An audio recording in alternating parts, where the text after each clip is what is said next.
Ohio. Please help me welcome to the stage, Kristen, Kavanaugh.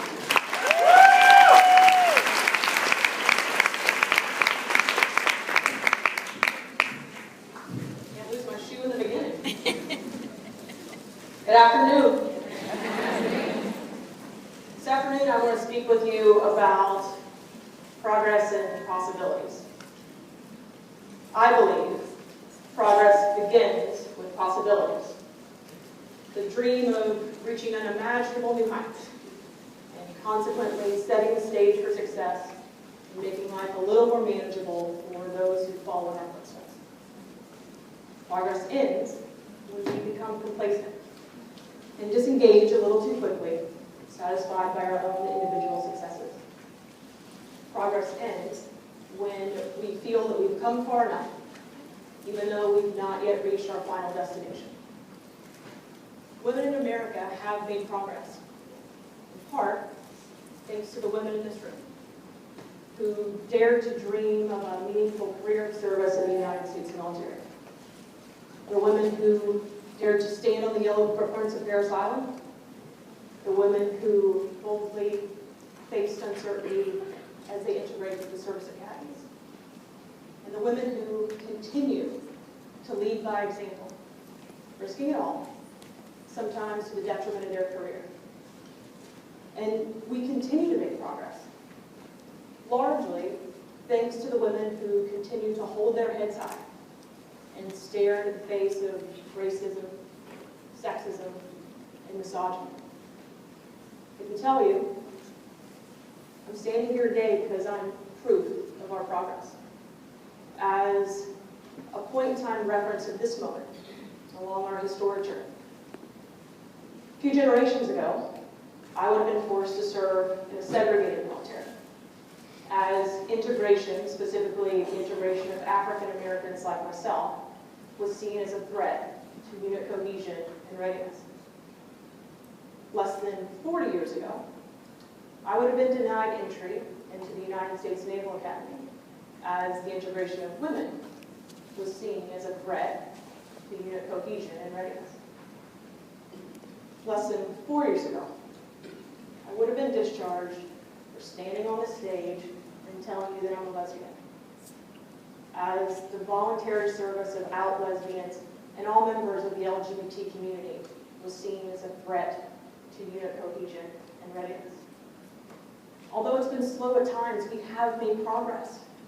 We have stepped up to the challenge. We have exceeded all expectations. We have proven those who doubted our capabilities wrong. We've done that together by stepping up for one another in various capacities, by making ourselves more visible, by participating in the lives of our younger troops, and by being honest about what it will actually take for the next generation of women to succeed. I can tell you, I'm here today because I had women that showed up for me during my career. From a small town in southern Ohio, not exactly a recruiter's dream duty station. We had a National Guard army in our town, but the closest military base was still 125 miles away. So I learned everything that I knew about the military from Hollywood. Initially, I saw myself as Maverick from Top Gun. Much to my parents' dismay, my Saturn S-Series coupe doubled as an F-14. I envisioned my time at the academy filled with beach volleyball matches and antics with other jet jockeys. It's going to be awesome. But what I didn't know at that time, women weren't permitted to fly F-14s. Thanks, Hollywood. As I learned more and more about military culture, I realized that Hollywood's portrayal of military life wasn't always accurate. But they did teach us to envision the art of the possible. Naturally, I also looked at the movie G.I. Jane. Now, I know. I knew that women weren't permitted to attend Navy SEAL training.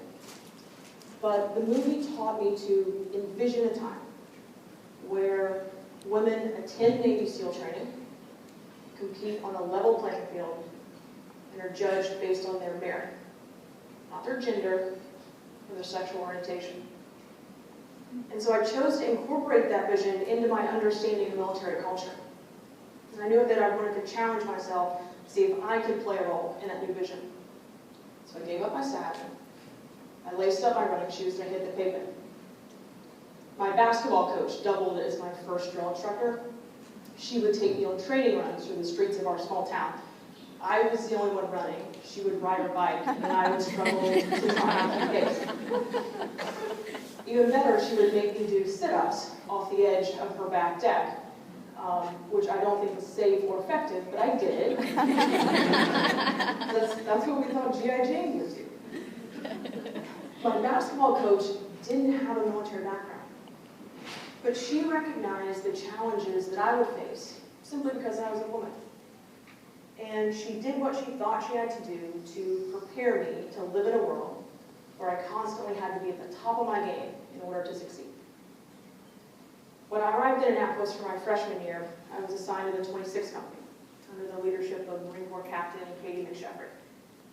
Captain McSheffrey was the first Marine officer that I ever met, certainly the first female Marine that I'd ever seen. She was a combat engineer. She was fierce, but fair.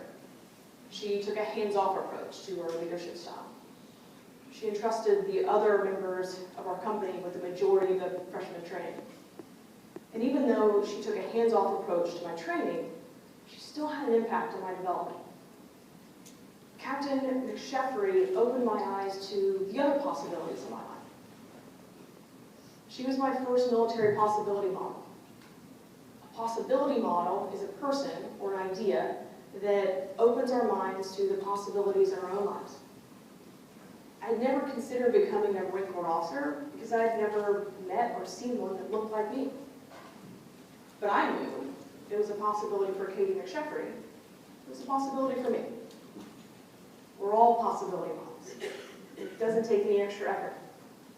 There's merit in being visible, productive, and capable leaders. Sometimes our presence alone is enough to influence the men and women around us. During my junior and senior years, I was lucky enough to be trained by a second strong female captain. Captain Jennifer Kennedy was an academy graduate herself, and she always enjoyed sharing stories about her experiences in Annapolis and her experiences in the Marine Corps. From the story about where she ripped off her ring finger accidentally during her freshman year, to tales of plainclothes operations in Bosnia. She was the best recruiter that the Marines had in Annapolis at the time. But her interest in my development only started with storytelling. She recognized that my development as a Marine Corps officer was crucial. It was 6 months after the attacks on 9/11, and she knew that the Marine Corps needed the most capable and best trained officer corps to lead the mission ahead. So she took it upon herself to offer additional training to anybody that needed help passing the Marine Corps obstacle course, which is a graded event that all too often means certain failure for a small group of lieutenants at the basic school. She gave up her nights and weekends, and she let it be known that she was available for anybody that needed help. I took her up on that offer. I couldn't climb the rope. I was under the impression that brute upper body strength would set me free. Captain Kennedy taught me it was actually about good technique. She was right. I climbed the rope every time after that instruction. Sometimes it's not enough to be visible. Sometimes we have to be participatory. Captain Kennedy recognized that she and the Marine Corps had a vested interest in my success. And she did what she thought she had to do to increase that success. Captain Kennedy was a role model.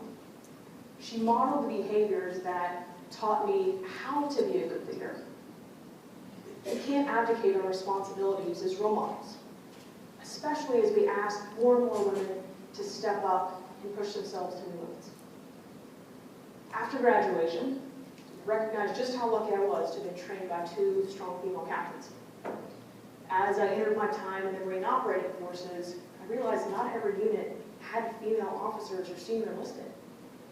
I was stationed out here at the 3rd Marine Aircraft Wing, and I chuckled at the irony of being stationed at Miramar the former home of Navy Top Gun. This close to that life with beach volleyball and jet jockey. Early on in my tour of duty, Major Sarah Deal was stationed as our squadron's executive officer. Unbeknownst to me, Major Deal was the first female selected for naval aviation training, and subsequently the Marine Corps' first female aviator. She spoke with me about her experiences in flight school and the cold reception that she continually received from her peers in the aviation community. I was shocked by her candor, but I appreciated hearing an unfiltered version of the realities of breaking new ground and rising through the ranks. Sometimes it's not enough to be visible or participatory. Sometimes we need women like Major Deal who are willing to step up and risk losing it all for the greater good of others. Sometimes we have to be honest about our experiences. Sugarcoating our experiences doesn't do any good, especially as we ask more and more women to push themselves to new limits. Recognizing the challenges ahead and describing the pitfalls associated with breaking new ground, that's part of our responsibility. Even though it's our responsibility to train and prepare the next generation of women, it's not our responsibility alone, though. We have to ensure that our male counterparts are playing an active role in our success. We have to engage them as allies and make sure that they do the same. We have made progress, a lot, in the last decade. But I hope you would all agree that we haven't reached our final destination. It's imperative that we define our success by setting our expectations higher and looking beyond the art of the possible to a military, a nation, and a world where women's ambitions are not just possibilities, they're realities. The future of women in the military and in America is being scrutinized at all levels. It's being debated on the evening news, it's being discussed at the dinner tables. We have to take part in those debates and discussions, and we have to encourage our male counterparts to do the same. Now's the time. The future, our future, and the future of the next generation of women depends on our willingness to define a bold new vision where all women have every opportunity to succeed. A vision where every operational billet is open to all women who are qualified, no exceptions. A vision where promotion is truly based on merit. And a vision where women feel safe reporting incidents of sexual assault without fear of retaliation.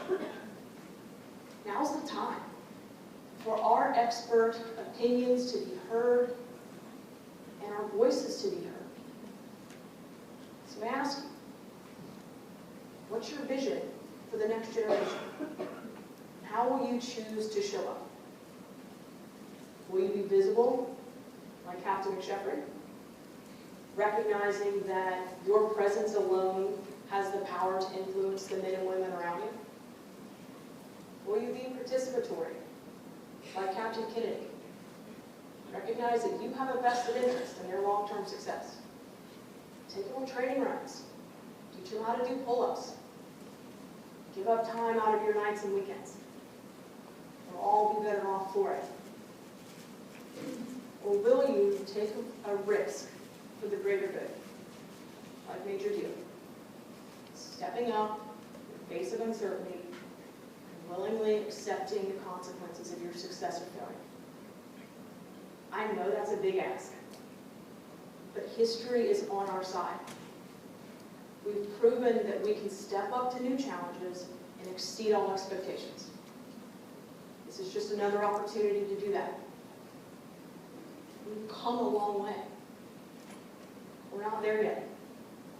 It's not our responsibility alone to get there. It's a team effort. The opportunities for women in the military are endless. I think with your help, we can eventually get there together.